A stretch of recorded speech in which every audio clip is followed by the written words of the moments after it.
الحمدللہ رب العالمین والصلاۃ والسلام علی رسولہ الکریم، اما بعد۔ اخلاص نیت کا مطلب کیا ہے؟ ہم جیسے بولتے ہیں نا کہ عمل کے اندر اخلاص کریں یا نیت کے اندر آپ اخلاص پیدا کریں، تو اس کا مطلب کیا ہوتا ہے؟ جب ہم کہتے ہیں کہ آپ اپنے اندر اخلاص جمائیں، اخلاص کو پیدا کریں، تو اس کا مطلب کیا ہے؟ کیونکہ یہ بہت اہم بات ہے، اس کو آدمی اگر سمجھ لے اور اس کے حساب سے اگر عمل کرے نا، تو معمولی عمل بھی اگر اللہ کے یہاں اس کا قبول ہو جائے تو یہ بہت بڑی کامیابی ہے۔ اس لیے اخلاص یہ بہت ضروری ہے۔ تو اخلاص نیت کا مطلب یہ ہے کہ بندہ تمام اقوال، ظاہری ہو چاہے باطنی ہو، جو بھی اعمال ہے نا، اس سے صرف اللہ کی رضا چاہتا ہو، اللہ کی خوشنودی چاہتا ہو۔ یہ اخلاص کا مطلب ہوتا ہے کہ کوئی بھی آپ عمل کرتے ہیں، چاہے وہ عمل ظاہری طور پر آپ کرتے ہوں چاہے باطنی طور پر کرتے ہو، یعنی چھپا کر کے کرتے ہو۔ ذکر و اذکار بہت سارے ہیں نا، یا مان لے کہ تنہائی میں ایک آدمی قرآن کی تلاوت کرتا ہے یا تنہائی میں ذکر و اذکار کرتا ہے، تو ظاہری اور باطنی جو بھی اعمال ہے، اقوال ہو یا افعال ہو، یعنی قول کے طور پر آپ کر رہے ہوں چاہے عمل کے طور پر کر رہے ہوں، جو بھی ہے، اس عمل سے اللہ کی خوشنودی مطلوب ہو، یہ اخلاص نیت ہے۔ اس کو نیت کے اندر اخلاص کہا جاتا ہے، اور یہ آپ خود سے اپنے اندر اس کا آپ اندازہ لگا سکتے ہیں کہ آپ یہ عمل کیوں کر رہے ہیں، کس لیے انجام دے رہے ہیں۔ اور ہر کچھ میں، چاہے دینی معاملہ ہو یعنی عبادات کا معاملہ ہو، چاہے معاملات کا معاملہ ہو، چاہے امور عادیہ ہو، جو بھی ہو، نیت کے حساب سے بندہ کو اس کا ثواب ملے گا۔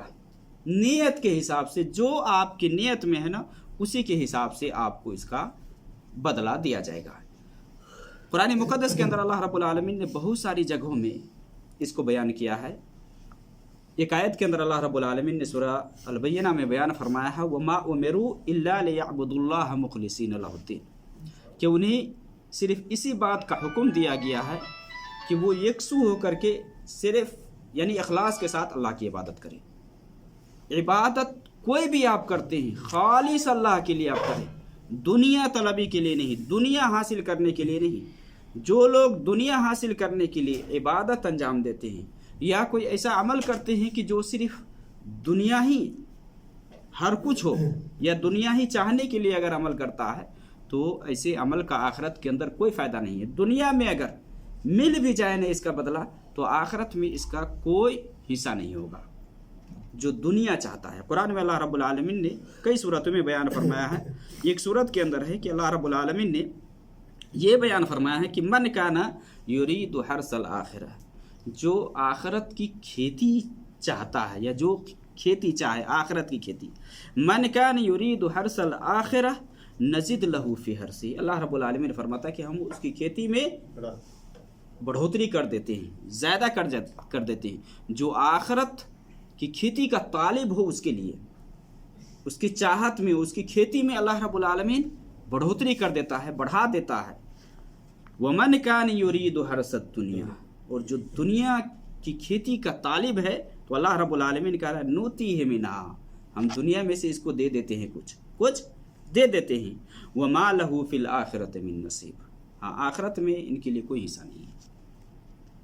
کوئی بھی عمل آپ کرتے ہیں، اگر صرف دنیا حاصل کرنا، جیسا کہ نبی صلی اللہ علیہ وسلم کی حدیث ہے نا، کہ بہت سارے لوگ پیسے حاصل کرنے کے لیے ہی عمل انجام دیتے ہیں، بہت سارے ہیں جو دنیا حاصل کرنے کے لیے کوئی عمل دیتے، کسی کی مدد کرتے ہیں نا، اس میں دکھاوا مطلوب ہوتا ہے۔ تو یہ سب جو عمل ہے یہ فائدہ نہیں۔ اللہ رب العالمین اس میں فرماتا ہے کہ جو آخرت چاہے گا اس کو ہم آخرت دیں گے، اور جو دنیا چاہتا ہے تو دنیا میں سے ہم دے دیتے ہیں، دنیا میں ہم اس کو کچھ دے دیتے، لیکن آخرت میں اس کے لیے کوئی حصہ نہیں ہے۔ اچھا، دوسری آیت کے اندر اللہ رب العالمین نے بیان فرمایا ہے، من کان یرید الحیات الدنیا وزینتہا نوفی الیہم اعمالہم فیہا وہم فیہا لا یبخسون، کہ جو دنیا کی زندگی چاہتا ہے، اس کی زینت چاہتا ہے، دنیا کی زندگی اور اس کے اندر جو کچھ ہے وہ چاہتا ہے، اللہ رب العالمین فرماتا ہے کہ ان کے اعمال کا بدلہ ہم دنیا میں دے دیتے ہیں اور پورا پورا دے دیتے ہیں، کم نہیں کرتے ہیں۔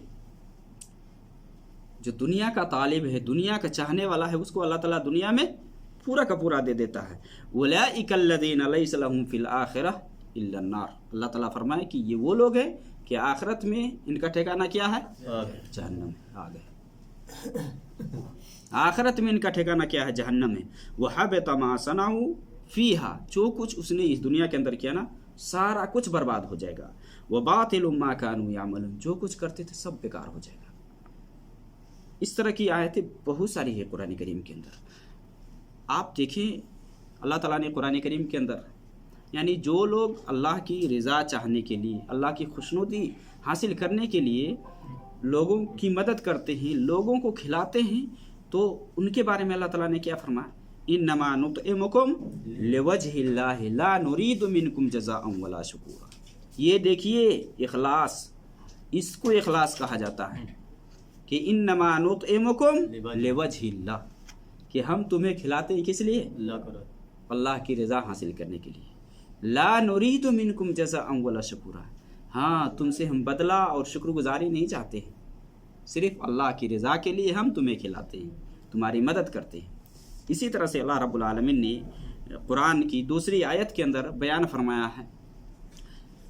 اب یہ آیت جس کے بارے میں اکثر مفسرین نے ذکر کیا ہے کہ یہ ابو بکر صدیق رضی اللہ تعالیٰ عنہ کے بارے میں یہ آیت ہے۔ کیا ہے؟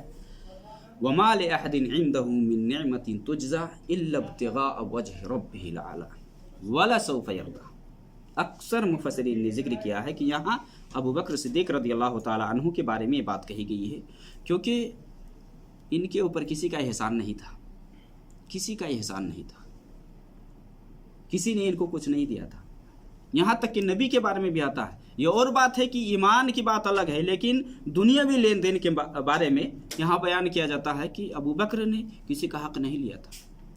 اب وہی اس میں بیان فرمایا وَمَا لِأَحَدٍ عِنْدَهُ مِن نِعْمَةٍ تُجْزَىٰ، کہ ان کے اوپر کسی کا احسان نہیں ہے کہ جس کا یہ بدلہ چکا رہے ہیں، کسی کا اس کے اوپر کوئی حق نہیں ہے کہ اس کے بدلے میں یہ دے رہے ہیں، نہیں، إِلَّا ابْتِغَاءَ وَجْهِ رَبِّهِ الْأَعْلَىٰ، ہاں اپنے رب بزرگ جو کہ برتر اور عالی والی یعنی عالی ذات ہے، اس کے لیے یہ سب کچھ کر رہے ہیں، اس کے لیے۔ اور اللہ نے فرمایا ان قریب یہ راضی ہو جائے گا، وَلَسَوْفَ يَرْضَىٰ۔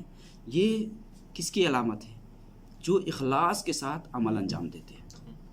کوئی بھی عمل، آپ مان لے کہ جالیات آتے ہیں، مقصد کیا ہے؟ آنا جانا، اندازہ لگائے، آپ اپنے دل سے آپ پوچھیے آپ کس لیے آتے ہیں جالیات؟ صرف بیٹھنے کے لیے؟ کس لیے آتے ہیں؟ کھانے کے لیے؟ کس لیے آتے ہیں؟ علم سیکھنے کے لیے؟ علم سیکھنا کہ آپ عالم کہلائیں، اس لیے کہ آپ کہیں بات آ جائے تو آپ بولے کہ ہم بھی جانتے ہیں، اس لیے نہیں۔ یہ اگر مقصد ہے یا یہ نیت ہے تو اس کے اندر آپ فوری تبدیلی کرتے ہیں، کیونکہ نبی صلی اللہ علیہ وسلم کی حدیث ہے حضرت عمر رضی اللہ تعالیٰ عنہ سے، صحیح بخاری اور مسلم میں، کہ نبی صلی اللہ علیہ وسلم نے کیا فرمایا؟ انما الاعمال بالنیات، کہ اعمال، دیکھیے نیت کے اوپر ہی سب کچھ منحصر ہے۔ نیت کے اندر اگر ذرہ برابر بھی اگر کمی ہے تو میرے بھائی اپنا آپ محاسبہ خود کیجیے۔ نبی نے کیا فرمایا صلی اللہ علیہ وسلم؟ انما الاعمال بالنیات، کہ اعمال کا دار و مدار یہ نیتوں کے اوپر ہے۔ وانما لکل امرئ ما نویٰ، اس حدیث کے بارے میں شراح حدیث لکھتے ہیں کہ یہ اسلام کے اصل میں سے ہے، یہ حدیث یہ اصل ہے، یا شریعت کا اصل ہی اس کو مانا گیا ہے، یا شریعت کے اصولوں میں سے ایک اصل ہے یہ، جس میں آپ نے کیا فرمایا کہ ہر آدمی کو اس کی نیت کے حساب سے ملے گا۔ اور پھر آپ نے یہ فرمایا فَمَنْ كَانَتْ هِجْرَتُهُ إِلَى اللَّهِ وَرَسُولِهِ، کہ جو اللہ اور اس کے رسول کے لیے ہجرت کرے گا فَهِجْرَتُهُ إِلَى اللَّهِ وَرَسُولِهِ، ہاں وہی ملے گا، یعنی دین حاصل کرنے کے لیے، دین پہ قائم و دائم رہنے کے لیے اگر ہجرت کرتا ہے تو اس کی جو ہجرت ہے نا اس سے فائدہ ہوگا۔ لیکن اگر کوئی آدمی کہیں ہجرت کرتا ہے دنیا حاصل کرنے کے لیے، فَمَنْ كَانَتْ هِجْرَتُهُ لِدُنْيَا یا إِلَى الدُّنْيَا لِيُصِيبُهَا، دنیا حاصل کرنے کے لیے اگر کوئی ہجرت کرتا ہے تو وہی چیز اس کو حاصل ہوگی، وہی چیز حاصل ہوگی۔ یا کسی عورت سے کوئی نکاح کرنے کے لیے، شادی کرنے کے لیے کہیں ہجرت کرتا ہے یا سفر کرتا ہے تو جو نیت میں ہے اسی کا اس کو بدلہ ملے گا۔ تو نیت کے اوپر انحصار ہے، سارے عملوں کا انحصار یہ نیت کے اوپر ہے کہ آپ کی نیت میں ہے کیا، آپ کیا چاہتے ہیں۔ اب صحیح مسلم کی وہ حدیث کی جس میں نبی صلی اللہ علیہ وسلم نے فرمایا، اللہ رب العالمین فرماتا ہے کہ میں اپنے شرکاء کی شرک سے میں بالکل پاک ہوں، انا اغنى الشرکاء یعنی شریک ٹھہرانے والوں کے شرک سے میں پاک ہوں، اور قیامت کے دن اللہ رب العالمین اس کے شرک کو، جس کا وہ شریک ٹھہراتا تھا، سب کو چھوڑ دے گا۔ کیوں؟ ریاکاری بھی ایک شرک ہے، ریاکاری یعنی دکھاوا بھی ایک شرک ہے۔ ایک آدمی نماز پڑھتا ہے، اس کے اندر ریاکاری پیدا کرتا ہے، دکھانے کے لیے نماز پڑھتا ہے، اللہ کے لیے نہیں۔ تو اللہ کے لیے اگر عمل نہیں کرتا ہے تو اس کا فائدہ نہیں۔ اور نبی صلی اللہ علیہ وسلم کی وہ حدیث صحیح مسلم کے اندر جس میں آپ صلی اللہ علیہ وسلم نے فرمایا کہ سب سے پہلا شخص جس کا قیامت کے دن حساب و کتاب ہوگا، ایک شخص جو کہ اللہ کے راستے میں شہید ہوا، شہید کے بارے میں شہید کو لایا جائے گا، اسے پوچھا جائے گا، یعنی اللہ تعالیٰ اپنی نعمتوں کا اسے احساس دلائے گا، یاد دلوائے گا۔ یہ بھی اللہ کی نعمت ہے۔ اب جالیات آتے ہیں، اللہ کی نعمت ہے۔ دین سیکھنے کا جو موقع مل رہا ہے نا، یہ اللہ کی نعمت ہے۔ اللہ تعالیٰ اس بندہ سے کہے گا، یعنی پہلے اپنی نعمتوں کا احساس دلائے گا کہ میں نے تمہیں یہ نہیں دیا، وہ نہیں دیا۔ بندہ کہے گا ہاں، تو اللہ تعالیٰ کہے گا کہ تم نے کیا کیا دنیا کے اندر؟ تو بندہ کہے گا کہ اللہ رب العالمین جو تم نے یعنی جو یہ نعمت عطا کی تھی، اس نعمت کو میں نے تیری راہ میں لگایا، تیرے راستے میں لگایا، یہاں تک کہ میں تیری دین کو بلند کرنے کے لیے جا کر کے لڑا۔ تو اللہ تعالیٰ کہے گا نہیں، تو نے میرے لیے نہیں لڑا، بلکہ اس لیے لڑا کہ لوگ تمہیں جری کہے، بہادر کہے، اور یہ چیز تم کو دنیا میں حاصل ہو گئی، یہ چیز دنیا کے اندر حاصل ہو گئی۔ جیسے حاتم طائی کے بارے میں سنتے ہیں نا، حاتم طائی سخی تھا نا، ابھی بھی اس کا چرچا ہو رہا ہے، لیکن آخرت میں کچھ فائدہ ہوگا؟ جو دنیا میں اپنا نام چاہتا ہے تو اس کو وہ چیز مل جاتی ہے، اگر ایمان پہ نہیں ہے تو دنیا میں کتنوں کچھ کر لیا۔ اب یہی نہ کافر لوگ یہی نہ کہا کرتے تھے کہ ہم تو اتنے غریبوں کو کھلاتے ہیں، مسکینوں کی مدد کرتے ہیں، اور اس طرح سے یہ کرتے ہیں، تو تب نہ ہمیں یہ سب کچھ مل رہا ہے دنیا کے اندر۔ اللہ تعالیٰ نے کہا کہ نہیں، دنیا میں اللہ تعالیٰ تمہیں دے رہا ہے۔ وہی جو آیت ہے جس میں اللہ تعالیٰ نے فرمایا وَهُمْ فِيهَا لَا يُبْخَسُونَ، ہے نا، کہ دنیا میں اللہ تعالیٰ دے رہا ہے تو اس کا مطلب یہ سمجھو کہ آخرت میں تمہیں مل جائے گا۔ ایسا نہیں، اگر ایمان نہیں ہے تو کوئی فائدہ نہیں ہے، کوئی فائدہ نہیں۔ تو اللہ تعالیٰ اس شہید سے کہے گا کہ تم دنیا میں نام چاہتا تھا، تم کو دنیا میں یہ چیز مل گئی، پھر اللہ تعالیٰ حکم دے گا کہ اس کو منہ کے بل گھسیٹ کر کے جہنم میں ڈال دیا جائے، اور دوسرا شخص کو لایا جائے گا، عالم کو، جو پڑھا لکھا تھا۔ کس لیے پڑھا؟ اللہ تعالیٰ اس کو بھی اپنی نعمتوں کا احساس دلائے گا، گنوائے گا۔ تو بندہ کہے گا کہ ہاں اللہ تعالیٰ تو نے مجھے علم دیا، میں نے سیکھا، قرآن بھی پڑھا اور تعلیم بھی تھی اس کی، سکھلایا بھی، یعنی سیکھا بھی اور سکھلایا بھی۔ تو اللہ تعالیٰ کہے گا کس لیے کیا یہ سب؟ تو کہے گا کہ اللہ تیرے لیے۔ اللہ کہے گا جھوٹ بولتا ہے۔ اللہ تعالیٰ دل کے اوپر بھی باخبر رہے، آپ کے دل میں کیا ہے نہیں ہے اللہ تعالیٰ اس کو بھی جانتا، آپ چھپا نہیں سکتے ہیں۔ اللہ باریک بھی ہے، معمولی سے معمولی چیز کے بارے میں بھی خبر رکھتا ہے۔ آپ کے دل میں چاہے آپ دوسروں سے ظاہر کریں یا نہ کریں، لیکن اللہ تعالیٰ مطلع ہے، آپ اللہ سے چھپا نہیں سکتے۔ اللہ تعالیٰ اس آدمی سے کہے گا کہ یہ جو علم میں نے تم کو دیا، یہ نعمت جو تمہیں حاصل ہوئی، کس لیے؟ تو کہے گا کہ اللہ تعالیٰ میں نے سیکھا، علم سیکھا تاکہ میں لوگوں کو سکھلاؤں یا سکھلایا بھی۔ تو اللہ تعالیٰ کہے گا کہ نہیں، تم نے علم اس لیے سیکھا تاکہ تو عالم کہلائے، سیکھا اس لیے کہ جاہل نہ کہے، عالم کہے، اور عالم تو کہلایا دنیا کے اندر۔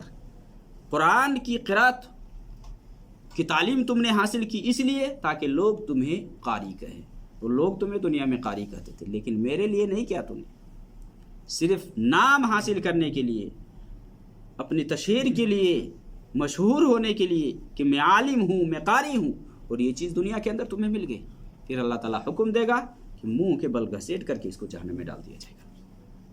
پھر تیسرا آدمی آئے گا، تیسرا آدمی کو لایا جائے گا جس کو اللہ نے مال و دولت سے دنیا کے اندر نوازا تھا، بھرپور دیا تھا،